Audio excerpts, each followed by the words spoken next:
Hello friends, मैं अशोक स्वागत करता हूं डेली करंट अफेयर्स के इस इंटरेस्टिंग सेशन में। आज आप लोग को 21 सितंबर का करंट अफेयर्स बताया जाएगा, जिसमें महत्वपूर्ण दिवस और थीम, चर्चित व्यक्ति अगर कोई चर्चा में है, महत्वपूर्ण एक्सरसाइज या अभ्यास, संस्था, बुक या लेखक, मैपिंग के माध्यम से पूरा क्वेश्चन डिस्कशन किया जाएगा और हर क्वेश्चन का आपको स्टैटिस्टिक्स जीके भी बताया जाएगा।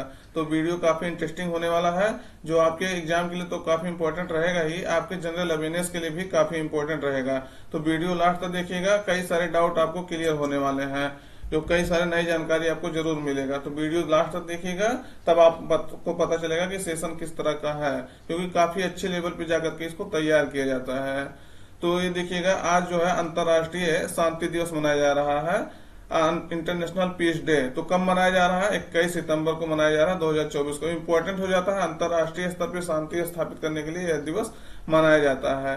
तो यह दिन जो है राष्ट्रों और व्यक्तियों से शत्रुता समाप्त करने और शांति को बढ़ावा देने के लिए समर्पित है।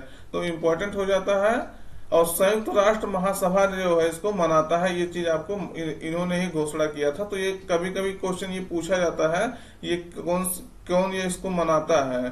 तो संयुक्त राष्ट्र महासभा द्वारा जो 1981 में अंतर्राष्ट्रीय शांति दिवस की स्थापना की गई थी।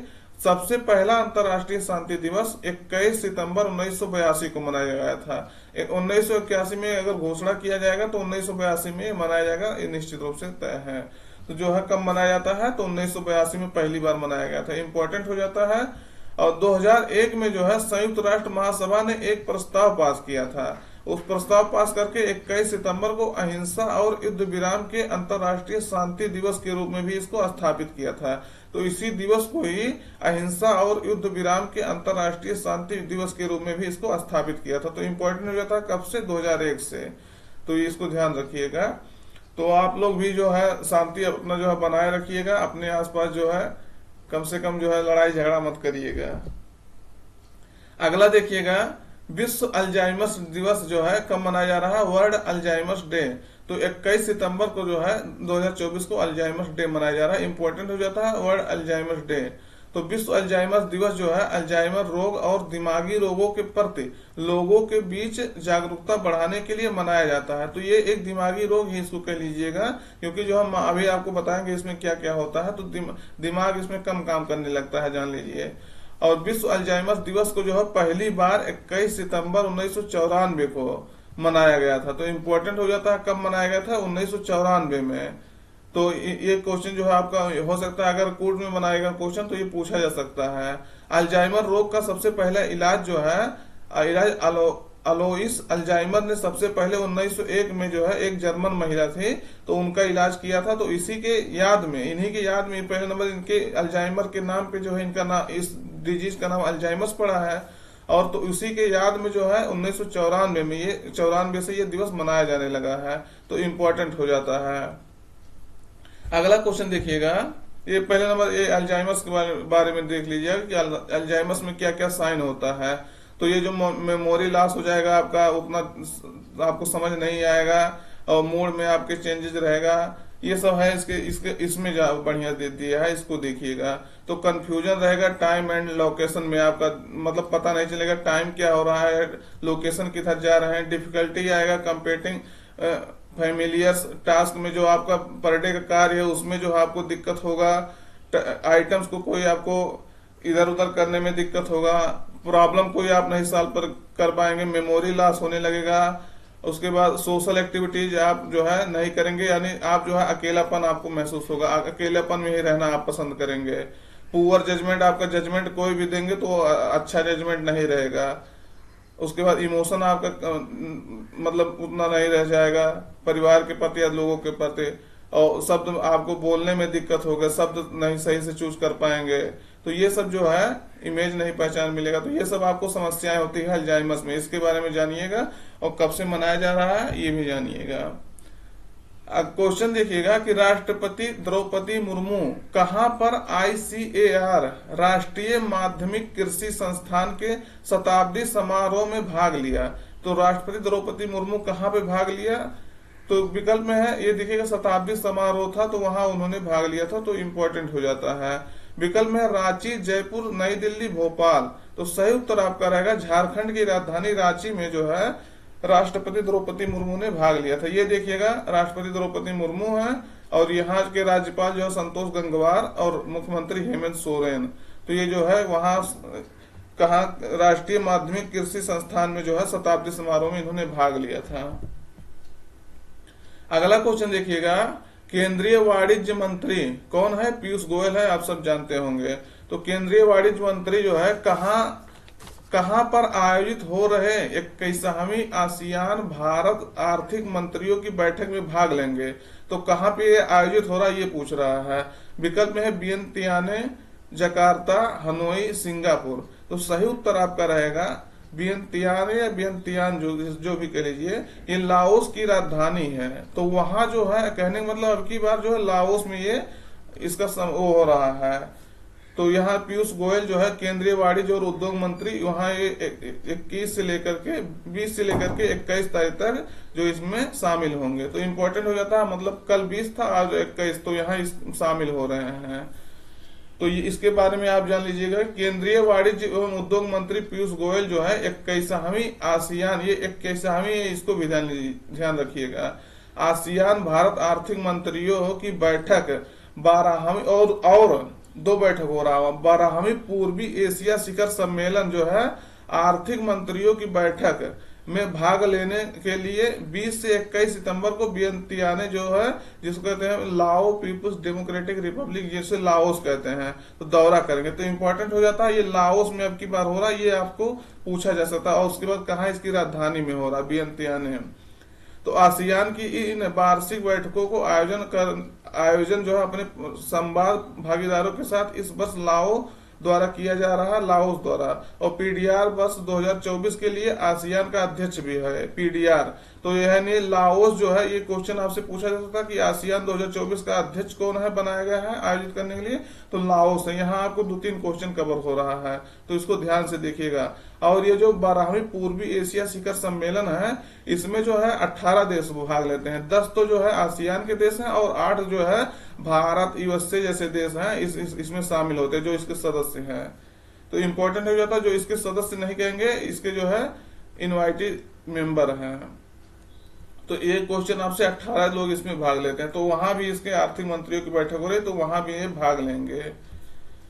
क्वेश्चन आपका काफी इंपॉर्टेंट हो जाता है। उसके बाद क्योंकि जो है 2-2 बैठक हो रहा है, यहाँ कौन सा देश आसियान का जो है आयोजित कर रहा है ये भी पूछा जा सकता है। 2024 में आसियान कौन करेगा? लाओस ही करेगा।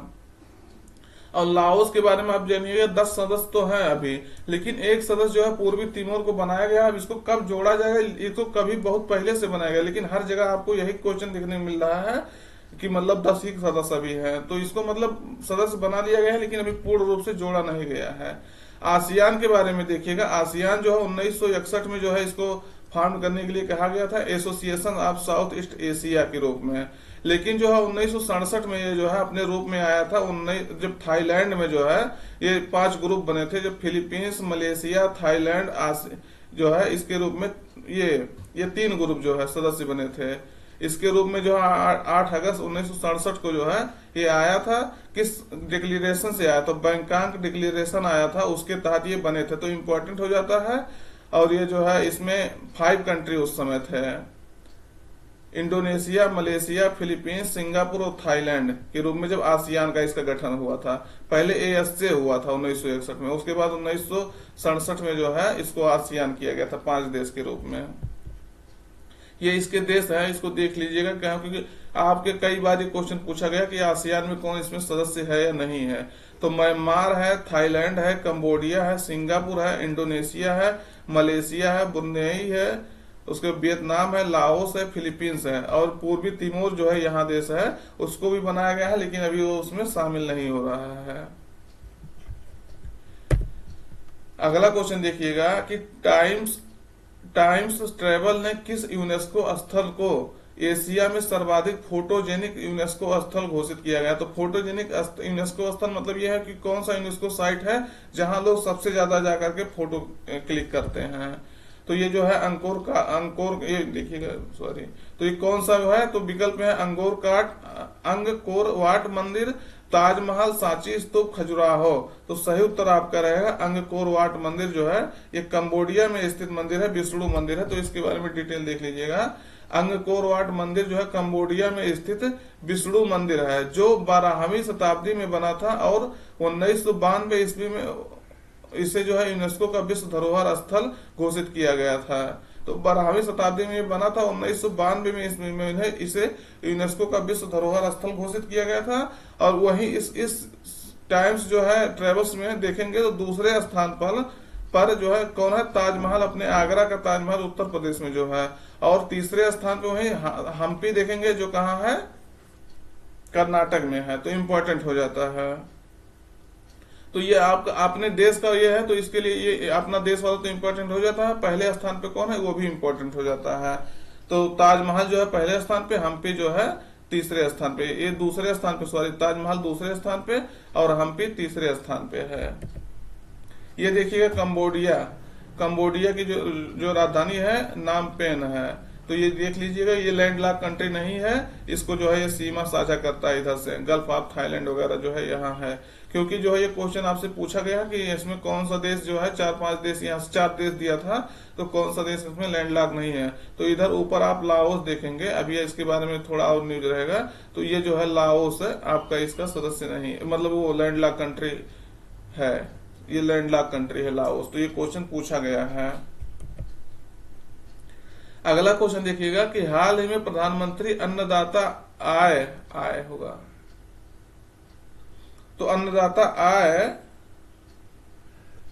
संरक्षण अभियान, पीएम आशा जिसे कहते हैं, इसका फुल फॉर्म यही है, प्रधानमंत्री अन्नदाता आय संरक्षण अभियान। तो इसको जारी रखने का निर्णय लिया गया है। तो ये न्यूज में अभी चल रहा था। तो ये कब लॉन्च किया गया था ये पूछ रहा है। तो विकल्प में है 2018, 17, 19, 20। सही उत्तर आपका रहेगा सितंबर 2018 में इसे लॉन्च किया गया था। तो ये क्वेश्चन जो है इंपॉर्टेंट हो जाता है। इसके बारे में डिटेलिंग देख लीजिए कि कैबिनेट ने पीएम आशा योजना को जो है जारी रखने के लिए मंजूरी दी है, कि मतलब इसको कंटिन्यू अभी किया जाएगा। इसका टाइम जो है पूरा हो रहा था, इसके कारण से कंटिन्यू किया गया है। तो अभियान के लिए जो है 2025-26 तक और 15वें वित्तीय आयोग के जो है दौरान इसको 35,000 करोड़ रुपए प्रदान किए जाएंगे। तो इम्पोर्टेंट हो जाता है इस अभियान को जारी रखने के लिए। इसका उद्देश्य क्या है, किसानों को उनके उत्पाद के लिए एमएसपी यानी न्यूनतम समर्थन मूल्य, मिनिमम सपोर्ट प्राइस सुनिश्चित करना तथा कृषि उपज के लिए या कृषि उपज के विक्रय में आने वाली समस्या को दूर करना तथा किसानों को उचित मूल्य दिलाना। ये अभियान इसलिए शुरू किया गया था। तो काफी इंपॉर्टेंट हो जाता है।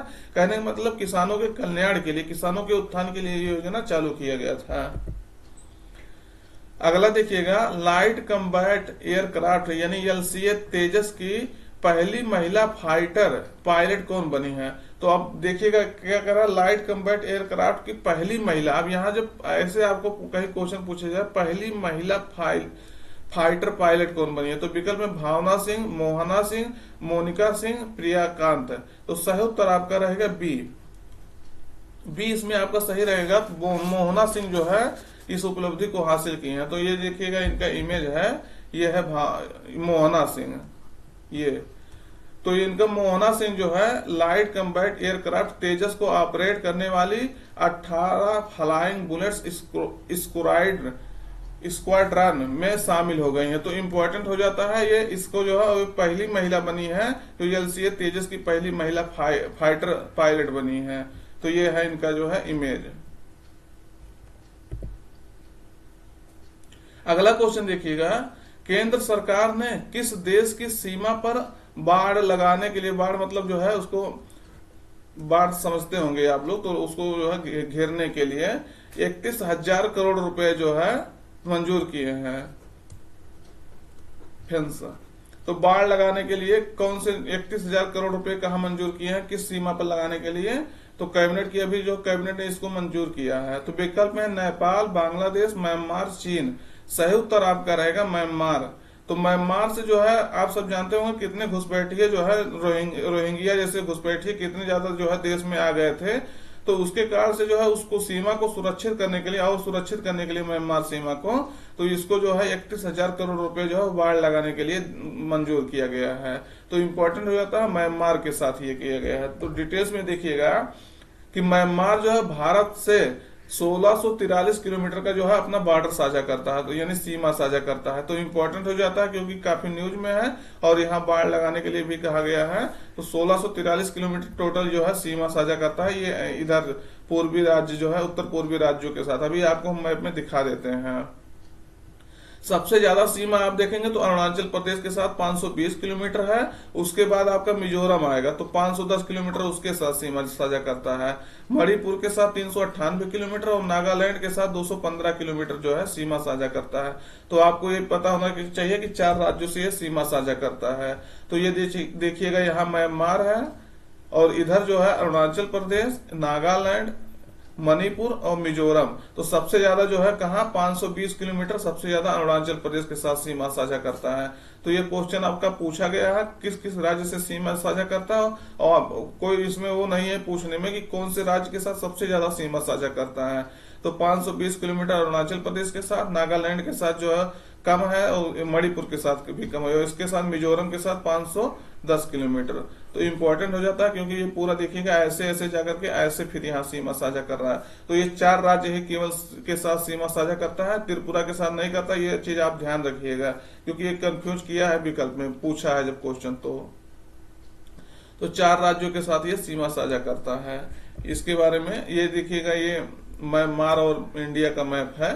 तो म्यांमार ये है, ये जो म्यांमार ये है और इंडिया ये है। तो यहाँ जो है इसकी राजधानी नयपीत्या है। मांड्या जो है इसका जेल, यहाँ जाने होंगे मांड्या आपके बारे में सुने होंगे, रंगून भी सुने होंगे। तो ये जो है इसका सीमा है इंडिया के साथ। इरावदी नदी यहाँ जो है देखिए बहती है। और यहाँ कौन सा माउंटेन है आप बताइएगा। अगला क्वेश्चन देखिएगा कि हाल ही में सरकार द्वारा स्वीकृत की गई प्रधानमंत्री जनजातीय उन्नत ग्राम अभियान योजना की अवधि कितना है, यानी कितना वर्ष उसका रखा गया है। तो कितना वर्ष के लिए यानी प्रधानमंत्री जनजातीय उन्नत योजना को, उन्नत ग्राम अभियान योजना को लागू किया गया है। तो विकल्प में है 2 वर्ष, 3 वर्ष, 4 वर्ष, 5 वर्ष। सही उत्तर आपका रहेगा 5 वर्ष। तो 5 वर्ष जो है इस योजना को लागू किया गया है या कैबिनेट से मंजूरी दी गई। इसको बजट में ही पेश किया गया था लेकिन जो अभी कैबिनेट की मंजूरी इसको मिल गया है। तो इसका उद्देश्य क्या है, देश के आदिवासी बहुल गांवों और आकांक्षी जिलों में स्थित गांवों की सामाजिक आर्थिक स्थिति में जो है सुधार करना इसका उद्देश्य है। इस योजना से जो है 63,000 गांव के लगभग 5 करोड़ आदिवासी लोगों को फायदा होगा। तो इम्पोर्टेंट हो जाता है जो लगभग जितने आदिवासी गांव हैं वहां सबको जो है फायदा होगा और 5 करोड़ लोगों को लगभग इससे फायदा होगा। और इस योजना से जो है पक्के मकान, बिजली कनेक्शन, पीने के पानी की सुविधा, आयुष्मान स्वास्थ्य कार्ड, LPG यानी कनेक्शन, गैस के लिए, सड़कों की सुरक्षा, ये सब आपको प्रदान की जाएगी। मतलब वहां इस क्षेत्र में जो है आदिवासी क्षेत्र में आप सब जानते होंगे आदिवासी क्षेत्र में ये सब जितनी समस्याएं हैं कितनी कमी रहती है और कितना इसी के कारण से कितना रोग से वो लोग प्रभावित होते हैं। तो ये अच्छा कदम है सरकार का। अगला देखिएगा, नारकोटिक्स कंट्रोल ब्यूरो का महानिदेशक किसे बनाया गया है। तो विकल्प में अनुराग गर्ग, समीर वानखेड़े, दलजीत चौधरी और उसके बाद सत्यनारायण प्रधान। तो सही उत्तर आपका रहेगा अनुराग गर्ग जो है इनका नारकोटिक्स कंट्रोल ब्यूरो का जो है महानिदेशक बनाया गया है। इम्पोर्टेंट हो जाता है, मैनेजिंग डायरेक्टर बनाया गया है। तो ये देखिएगा इसके बारे में इनका ये इमेज है। तो कौन है ये, अनुराग गर्ग है। अनुराग गर्ग जो है नारकोटिक्स कंट्रोल ब्यूरो के महानिदेशक बने हैं और नारकोटिक्स कंट्रोल ब्यूरो गृह मंत्रालय के तहत एक भारतीय केंद्रीय कानून प्रवर्तन और खुफिया एजेंसी है। तो गृह मंत्रालय के तहत ये काम करता है, ये चीज आपको ध्यान रखना है। ये जो मादक पदार्थों की तस्करी और अवैध पदार्थ से जो है निपटता है, यानी उसको जो है कंट्रोल करता है। तो इम्पोर्टेंट हो जाता है। इसकी स्थापना देखेंगे तो 1986 में हुआ था और नई दिल्ली में इसका हेडक्वार्टर है। गृह मंत्रालय के तहत ये काम करता है। इसके पहले जो है आपको बताए नहीं, इसके पहले जो ये है सत्यनारायण प्रधान, तो ये इनके जो है इनके स्थान पे अनुराग गर्ग बने हैं। तो ये चीज आप ध्यान रखिएगा। अगला क्वेश्चन देखिएगा, WHO ने किसे कुष्ठ यानी लेप्रोसी रोग मुक्त होने वाला दुनिया का पहला देश घोषित किया। अब देखिएगा, लेप्रोसी से कोई दुनिया का पहला ऐसा देश बनेगा जो उसको WHO ने उसको मुक्त घोषित कर दिया कि लेप्रोसी उस देश में नहीं है। तो काफी इंपॉर्टेंट हो जाता है, भविष्य में क्वेश्चन जो है यहाँ से निश्चित रूप से पूछा जाएगा। तो विकल्प में जॉर्डन, फ्रांस, ईरान, मिस्र। तो सही उत्तर आपका रहेगा जॉर्डन। जॉर्डन जो है इससे मुक्त होने वाला दुनिया का पहला देश बना। अब देखिएगा, दुनिया का कोई देश पहला बन रहा है जो कुष्ठ रोग जैसे बीमारी को जो समाप्त कर दिया है। तो इम्पोर्टेंट हो जाता है, इसलिए कुष्ठ रोग के बारे में आप पहले जॉर्डन के बारे में देख लीजिए। जॉर्डन यहाँ है, ये मैप में देखिएगा, एशिया का देश है। यहाँ इसकी राजधानी अम्मान है और इसके सीरिया, इराक, सऊदी अरबिया और ये जो है इजराइल, फिलीपींस, ये सब इसके जो है देश हैं। तो इम्पोर्टेंट हो जाता है, इसको लोकेशन इसका देख लीजिएगा। यहाँ जो है मृत सागर, डेड सी जो है इसके सीमा पर है। तो ये जो है क्वेश्चन पूछा भी गया है। और यहाँ जो है अकाबा की खाड़ी है जो लाल सागर का भाग है, इससे जो है सीमा साझा करता है। यानी जॉर्डन जो है लैंडलॉक देश नहीं है, ये जानिएगा, इस सीमा साझा करता है सागर से। इसके बारे में देख लीजिएगा, लेप्रोसी के बारे में, कुष्ठ रोग जिसे कहते हैं। तो ये जो क्रोनिक डिजीज है, इन्फेक्शियस डिजीज है, और जो बैसिलस माइकोबैक्टीरियम लेपेरी नामक जो है उसे बैक्टीरिया से होता है। तो ये चीज आपका याद रखना है, ये चीज आपसे पूछा जा सकता है कि क्यों होता है। तो इसका जो है बैसिलस माइकोबैक्टीरियम लेपेरी, तो इससे होता है। जो है काफी जो है डिसेबिलिटी हो जाता है। ये देखिएगा हाथ पैर किस तरह से हो गया है। इसे जो है हैंसन डिजीज भी कहा जाता है। तो इम्पोर्टेंट हो जाता है, हैंसन डिजीज कहा जाता है। इसके बारे में देखिएगा, इस तरह से आप देखे होंगे बहुत लोगों को। तो ये जो है गांधी जी इस पे बहुत काम किए थे लेप्रोसी को खत्म करने में। इसके सिम्टम्स जो है ये है, देख लीजिएगा आप, विजन लॉस, ये सब जो है, ग्रोथ ऑफ स्किन जो है ये नहीं होता है। ये मध्य प्रदेश मध्य प्रदेश हाई कोर्ट का मुख्य न्यायाधीश किसे नियुक्त किया गया है। तो कल आपसे ये बताए थे, तो हालांकि आज भी इसको बता देते हैं। तो पहला इसका सही है, जस्टिस सुरेश कुमार कैद को जो है नियुक्त किया गया है। तो हाई कोर्ट के बारे में जो है 214 से 231 के बारे में वर्णन किया गया है। तो आज का सेशन यहीं तक रखते हैं। सेशन कैसा लगा कमेंट करके जरूर बताइएगा। अगर चैनल पर नए हैं तो चैनल सब्सक्राइब कर लीजिएगा, जिससे कई सारे आपको नई जानकारी मिलता रहे और रोज का करंट अफेयर्स आप देखते रहिए। तो आप जो है निश्चित रूप से इसको देखिएगा और अपने मित्रों तक पहुंचाइएगा, क्योंकि जो आप देख रहे होंगे किस लेवल पे जाके तैयार किया गया है क्वेश्चन। तो फिर मिलते हैं नेक्स्ट सेशन में, तब तक लिए धन्यवाद। Till then take care.